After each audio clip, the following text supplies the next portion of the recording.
Meet the men of Milestone, the newest division of DC Comics.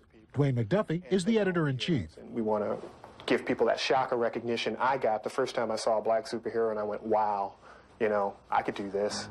Yeah, I could be Superman. In the current day, it still isn't often enough that you see black comic book characters receive the same push as their white peers, though a few do get close, like Spider-Man. Don't mistake this for a lack of black characters, because there are many, but the majority of the books published by both Marvel and DC are white-led. A well-known black hero like Cyborg would be lucky to get a 6-issue miniseries. In fact, as of the time I'm making this, Black Panther's most recent solo relaunch only lasted 10 issues. It should be noted that nowadays many runs don't last as long as they used to, but that only exacerbates the problem. In the 2000s, Green Arrow held down an ongoing series for 6 years, whereas in 2023 it took both excellent sales as well as campaigning from fans just for the character's miniseries to get bumped up to an ongoing. If it took this much effort just for DC to take a chance on a white, blonde-haired, blue-eyed fan favorite, imagine the disadvantage a minority character could be at. I won't say there isn't an effort being made, but on the whole, the vast majority of black heroes only get to shine on a special occasion, such as in a Black History Month special. On the bright side, black representation has come a long way, in large part thanks to the work of black creators who made an effort to tell their stories exactly how they want to, and that's exactly what I want to look at.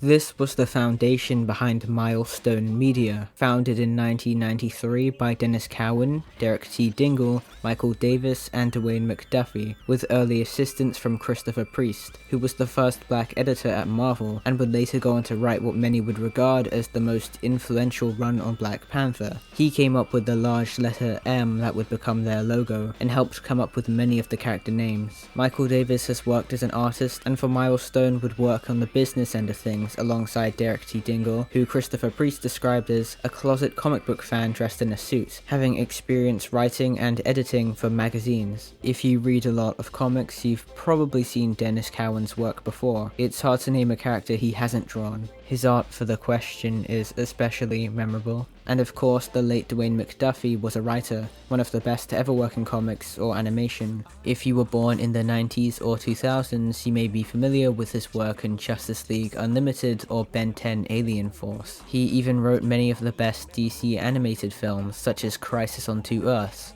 As for his work in comics prior to Milestone, he had a history with Marvel, most notably working on Deathlock and Damage Control. Though they initially didn't even have an office, brainstorming in Dennis Cowan's house or fast food joints, the company would end up striking a deal with DC Comics. A part of the agreement was that Milestone would maintain creative control of their work, and while DC could choose not to publish a story, they were not allowed to change it. This, I would argue, was the most important thing to come from the deal. Taking a brief detour, DC's first black hero, Mal Duncan, didn't appear until 1970, 4 years after Marvel's first, and it wasn't until a couple years later that the big two comic publishers saw an increase in prominent black names. Characters like Jon Stewart, Luke Cage, Nubia, Misty Knight, and Black Lightning. It's no coincidence that this came about around the same time the blaxploitation subgenre of film emerged. This even shows through the way the characters dressed, spoke, and acted. And there were two things going on there. One was they wanted to curse like Shaft did, and they couldn't because it was comics, it was for kids. But the other thing was a well-intentioned attempt at making the language real. Archie Goodwin, one of the greatest writers and editors in comic book history, worked on Luke Cage early on, and he decided that he would base his Luke Cage on real black detective fiction, and he chose Chester Himes. Now, Chester Himes, what a lot of people didn't realize, and certainly what the French, what the French people who declared him a genius, writing about the raw reality of life in Harlem, didn't realize, was that Chester Himes was screwing with people. He made up this cartoon Harlem where he could write black comedy in the classic sense, not in the sense of comedies about blacks, but in very dark comedy. And the language was his little joke. He was making up a sort of ridiculous patois. Some of the people involved in early Luke Cage didn't get the joke, like a lot of people didn't get the joke. Although when you call your novel like Blind Man with a Pistol, it's kind of a hint, you know. But they thought, oh, this is the real deal.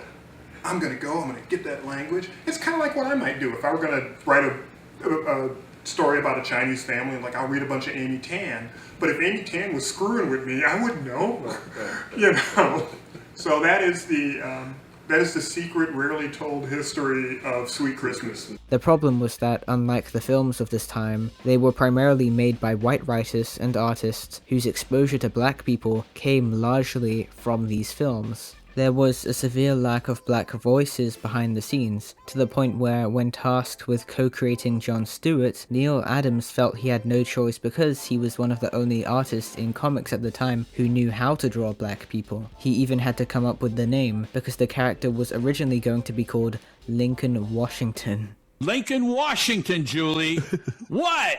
I know lots of guys with names like that. That's a slave name, Julie. Lots of guys are changing their names because that's a slave name. That's a slave name. You're going to fill this room up with letters. I'm not going to have drawn the comic book, but you are going to go to hell. You're going to go to hell. It's going to, well, what would you call him? What would you call him? You name him. I said, just a name, just a name. Pull a name out of a hat. He says, you name him. God damn it. You name him.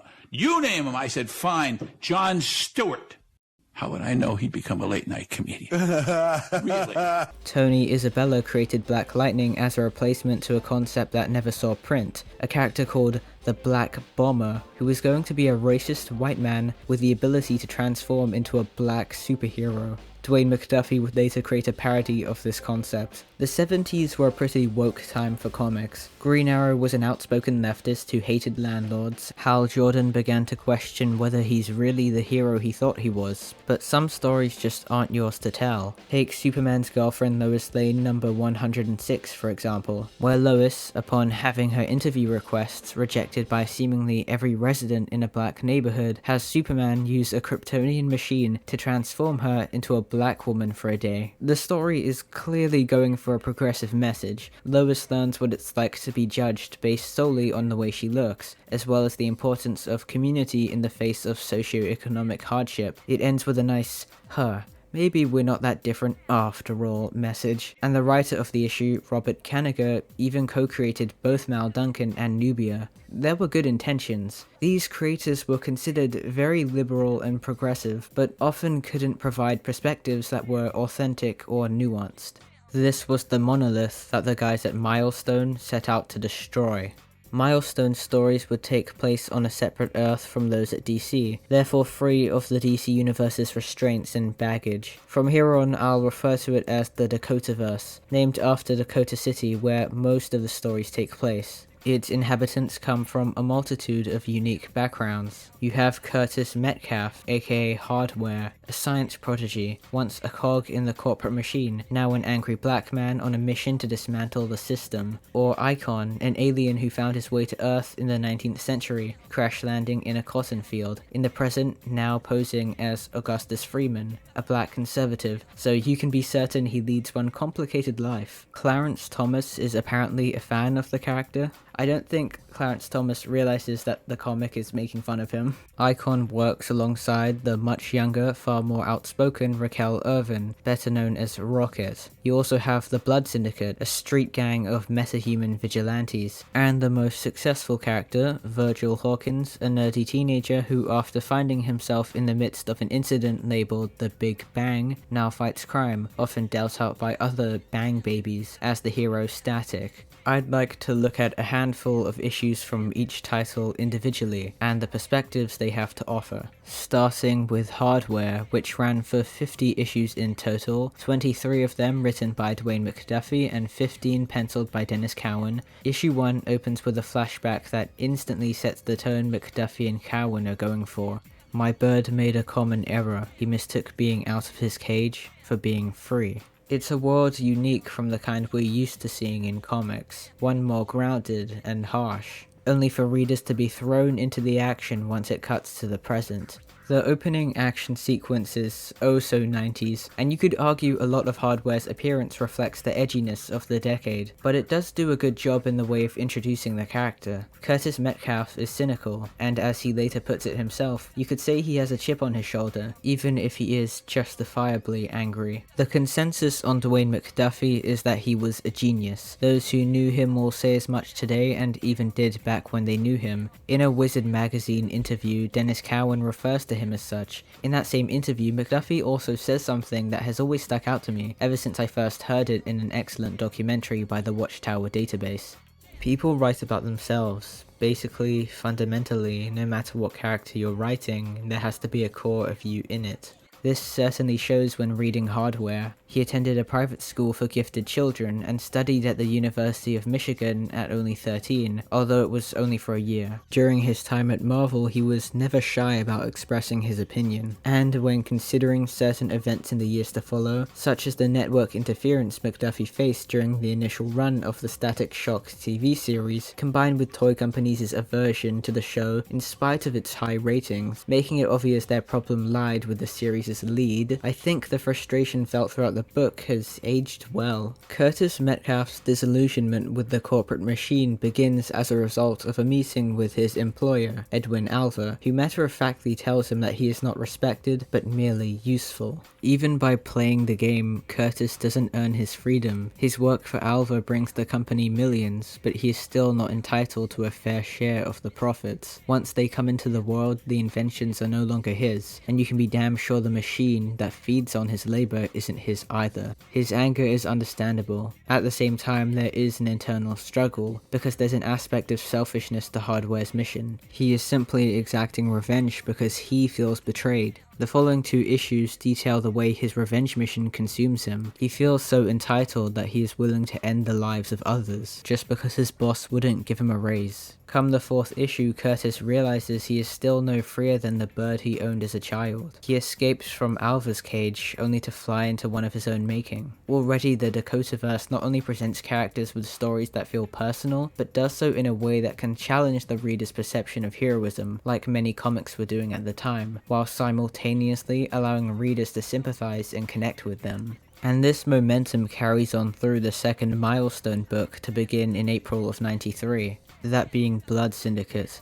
A team book naturally allows plenty of opportunity to showcase a wide range of personalities and motivations, and the team isn't entirely black either. I say this because a critique often levied against Milestone was that they were a black company. Although I don't see how that's a bad thing, it isn't even accurate. The aim was diversity, and this meant the inclusion of other minorities as well as white people. This was even reflected through the talent on their books. The only difference was that you saw as many black characters and creators as you would white ones anywhere else. While McDuffie co-writes the first 4 issues, most of Blood Syndicate is written by Ivan Velez Jr., who is both Latino and openly gay. I had my own comic Tales of Closet, and I was getting a lot of attention for it. But I just saw that there was like this invisible bubble, shield around us, because as soon as they picked up the book and thought it was a gay one, they would drop it like it was on fire or something like that. And Dwayne was one of these guys who picked up the book, and then he started talking to me about Blood Syndicate, and I think I got a job for you. The goal was always to shine a light on underrepresented creators. Black creators are one of many. The series is also of course drawn by a multitude of different artists, beginning with Trevor Von Eden and James Fry, with the artist possessing the longest tenure on the book being Chris Cross. I was doing some sketches, and this guy came up to me and told me I got him out of gang life.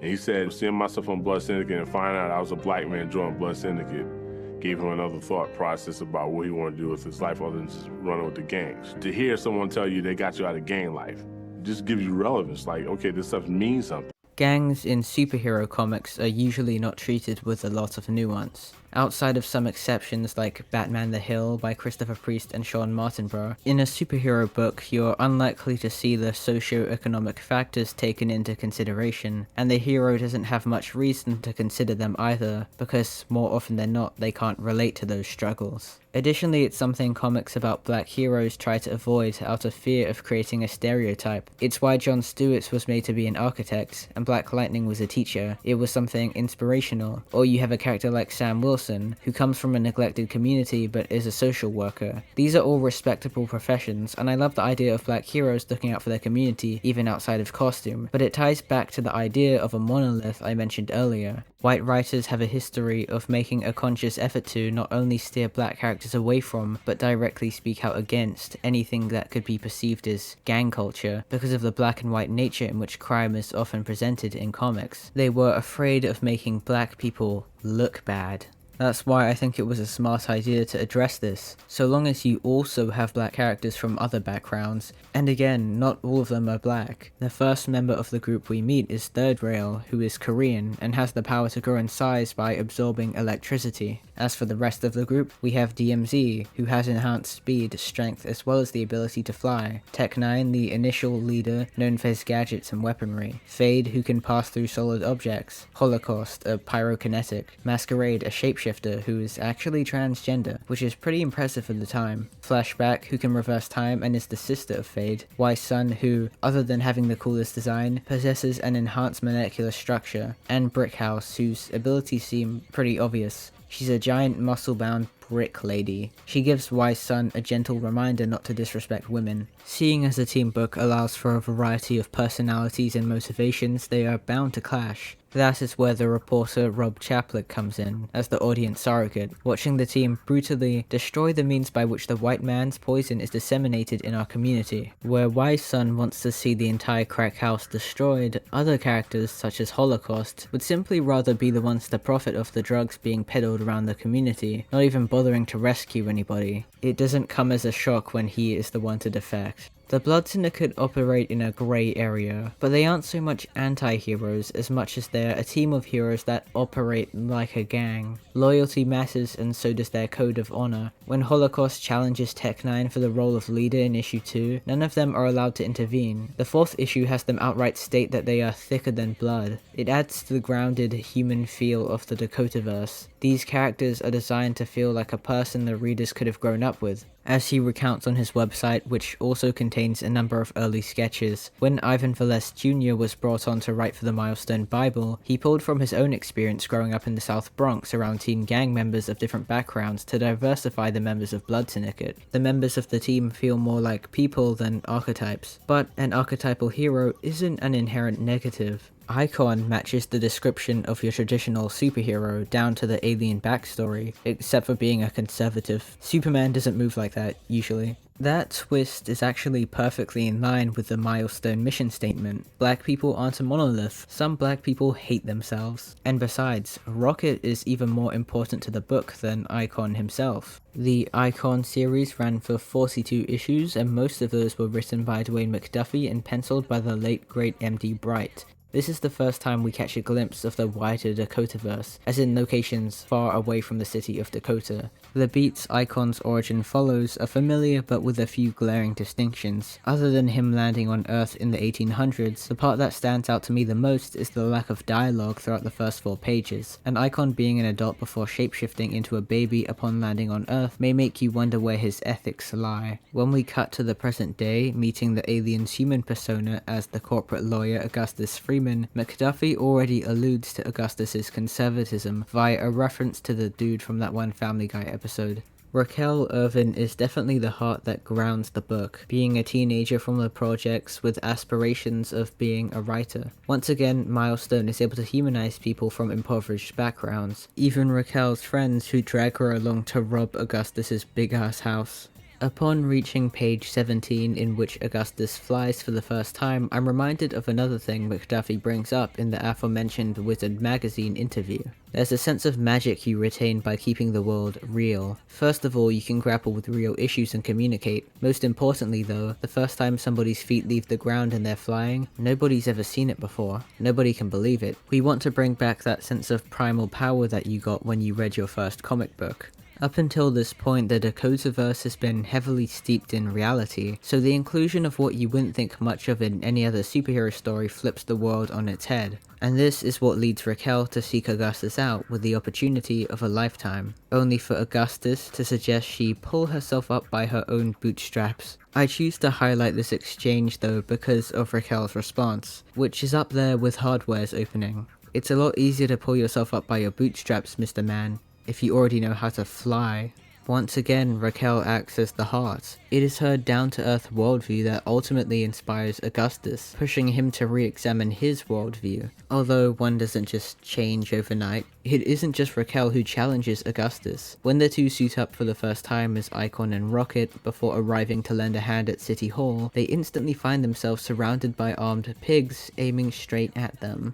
I should address a specific plot point regarding Rocket, given how groundbreaking it was. In the third issue, Raquel discovers that she's pregnant, with her eventually deciding to keep the baby in issue 7, making her the first superhero to be a single teenage mother. It's handled with a lot of care. The effect this could have on Raquel's life is acknowledged, and she's seen the hardship her mother and grandmother have endured. But when she ultimately chooses to keep the baby, she isn't looked down on, and it doesn't prevent her from being a hero. Augustus is even given a moment of growth, where he doesn't condescend to her like you'd expect him to, just letting Raquel know that the choice is hers alone, and no matter the outcome, she has his support. Rocket's story was, and still is, monumental. She paved the way for future stories like this in comics. On the cover, the Icon series appears as archetypal as it gets, but once you get to know the book's true hero, Rocket, even today it's unlike what you'd see in most superhero comics. This is a story that I would love to see adapted one day, now that we live in a world where Invincible and The Boys have both received critically acclaimed TV shows. That could be said for the entire Dakotaverse, which is yet to fully transcend its original medium. So far, only one character has been able to achieve that, one I've mentioned already and knew I had to say for last.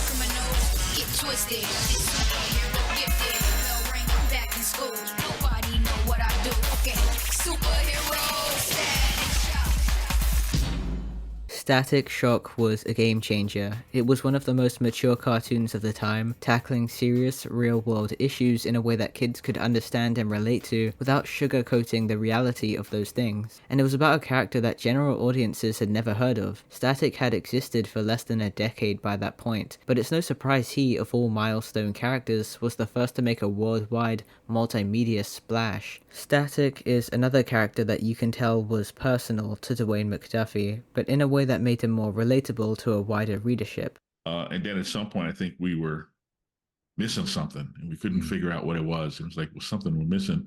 I said, well, I know what we're missing. We're missing kind of like a Spider-Man archetype, like a kid character, like a young,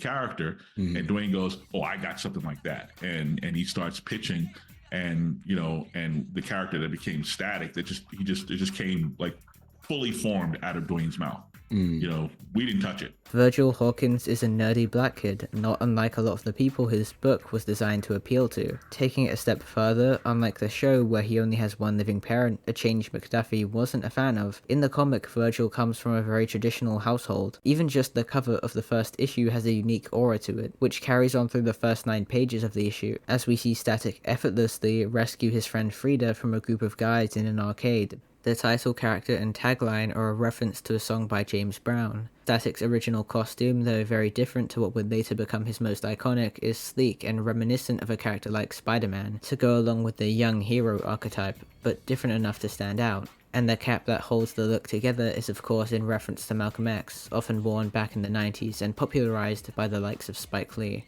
Just like Blood Syndicate, McDuffie only co-writes the first 4 issues before taking a step back to an editorial position. Robert L. Washington is the main writer outside of a few fill-in issues and tie-ins up until issue 18, with Ivan Velez Jr. taking over until issue 29. John Paul Leon is the penciler for the first 9 issues, and Wilfred Santiago is the most frequent artist following his departure, up until issue 30. From there on, the book cycles between different creative teams, each having a short run, until the 45th and final issue. Jumping into Static's introduction after he saves Frida whilst showing off, Virgil returns home to be hit with a dose of reality. Static doesn't take shit, but you can be damn sure Virgil Hawkins listens to his mom. Ever since Superman, dead parents have become commonplace. Even Peter Parker, a character initially designed to be relatable to young readers, has only one living legal guardian, an elderly person constantly in poor health at that. And the Dakotaverse already features plenty of characters characters from non-traditional households. I mean, one's an alien who fakes his death and pretends to be his own son. Add on the sibling dynamic and you've got yourself a normal-ass family. Another example of the ordinary enhancing the extraordinary, heightening the contrast between Virgil's everyday life as an awkward 15-year-old and his far more exhilarating life as a wisecracking superhero. As for the rest of the civilian supporting cast, we meet more of his classmates, such as Larry Wade and Rick Stone. Rick is probably better known by the name Richie Foley, which he goes by in the show. I have more to say about him, but for now just know that he isn't the first friend to discover Virgil's secret. Instead, that role goes to Frida, who learns of Static's origin story along with the reader in issue 2. Up until this point, I've chosen not to speak on the metahumans known as Bang Babies because of how closely associated they are with Static, but they actually recur throughout the Dakotaverse. Blood Syndicate stars a group of them. Rocket grew up in the neighborhood that the Blood Syndicate operates in, and Virgil's family moved away from that neighborhood to get away from the frequent gang violence. That's how intertwined the Dakotaverse is. And speaking from my own experience, it's another way I find Virgil relatable. In Static number 2, we witness the event that gave Virgil and the Blood Syndicate their powers, after Virgil almost makes a terrible mistake upon acquiring a gun from his classmate Larry. The direct cause of the Big Bang, though, is police brutality. The tear gas used to subdue the gang members contains an experimental chemical, showing just how little concern the police have for these kids. This is another way in which the book is indicative of the time it came out, but unfortunately also another way the book has aged far too well. Just like its adaptation, the Static comic isn't afraid to address important social issues and the way they affect young people. Something you'll notice is that while most of the cursing is censored, slurs are not, to emphasize the weight that comes with words like these. The book addresses issues that the show couldn't even tackle, such as the way anti-Semitic conspiracies can infect black spaces, as well as homophobia, both casual and violent. After multiple instances of the other characters mocking Rick using gay as an insult in the What a Little Boy's Made Of story arc, we find out that Rick Stone actually is gay after he falls victim to a gay bashing. But the worst part, when Rick comes out to his friends, not all are as accepting as he'd hoped, namely Virgil, who seems to blame Rick for the vitriol he's bound to receive. Virgil is more concerned about the possibility of others judging him just for being seen near a gay person. Make no mistake, Virgil is presented as being in the wrong, and I love that. If readers are supposed to relate to Static, it's fair to assume he holds implicit biases, just like the reader. Virgil may not consider himself homophobic, just because he doesn't commit hate crimes or spew hate speech, but he does perpetuate homophobia, even if his homophobia is more so to do with his insecurity than outright hatred. Allowing the protagonist to be flawed in this way in turn also allows him to grow, which he does. As Static, he even swoops in to save the Pride March. By the way, I love how Wilfred Santiago depicts the police. They look like Beavis and Butthead. Virgil apologizes properly in issue 22, which is followed by an exchange that I think summarizes his wider arc, and the lesson readers should take away from it, when he asks Rick if they can still be friends and pretend nothing happened. As long as you remember that it did happen, sure, why not? It's unfortunate that after 4 years, each book was eventually cut short. It was a combination of factors, and Milestone didn't quite strike a chord with certain retailers in the way it did with readers, largely because of the black comics reputation. Bill Sienkiewicz, who is one of the artistic, influential deities in comic books, did a poster. It was a window poster that said Milestone on sale here, in which he painted the Milestone characters. This poster was to be something so high in quality and so compelling that there is no way that any retailer would deny it, especially with Bill Sienkiewicz, who was white, acting as the ambassador, right? A number of comic book stores never put that poster up. We always had that problem with retailers not ordering enough of our books, not promoting our books. And one of the things was there was this misunderstanding that Milestone was black comics, and that to be pro-black meant that you were anti-white, which is absolutely ridiculous. Static thankfully found a second life on television, though toy companies that cartoons relied on seemed to have a similar reaction to comic retailers, also leading to the show's premature end. Static Shock got canceled because it wasn't making them no extra money. Now, and so we were the top-rated show and had won a Humanitas Award for that episode about the kid in the high school with the gun. Yes, I You know, remember this was that. high quality stuff, but like I said back then, they didn't care about quality in cartoons.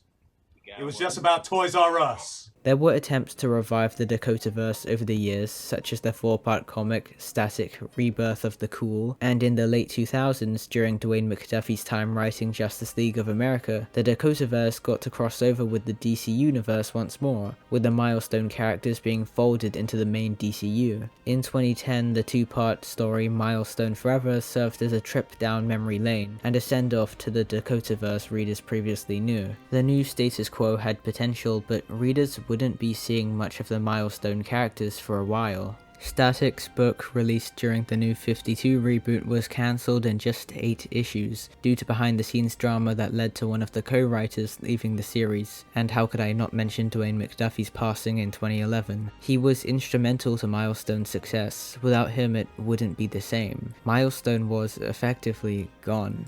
At least until 2020, which saw the start of Milestone Returns, a universe-wide relaunch spearheaded by original co-founders Dennis Cowan and Derek T. Dingle, along with Reginald Hudlin. He's an Oscar and Emmy-nominated director and producer. He was an executive producer on The Boondocks during its development, and as for his involvement in the world of comics, he wrote a seminal run on Black Panther. Milestone Returns would see a complete reboot of the entire line, with brand new talent giving each character a modern redesign and an updated origin to better reflect the current day. As of 2024, the 7-part limited series Static Shadows of Dakota by Nicholas Draper Ivey and Vita Ayala has wrapped up, serving as a sequel to Static Season 1. It's very good, grounded, relatable, and political as fuck. Most importantly, the relaunch serves to do what Milestone has always done, which is amplify the voices of the underrepresented, be they a person of color, queer, or both, allowing them to tell their stories exactly how they want to.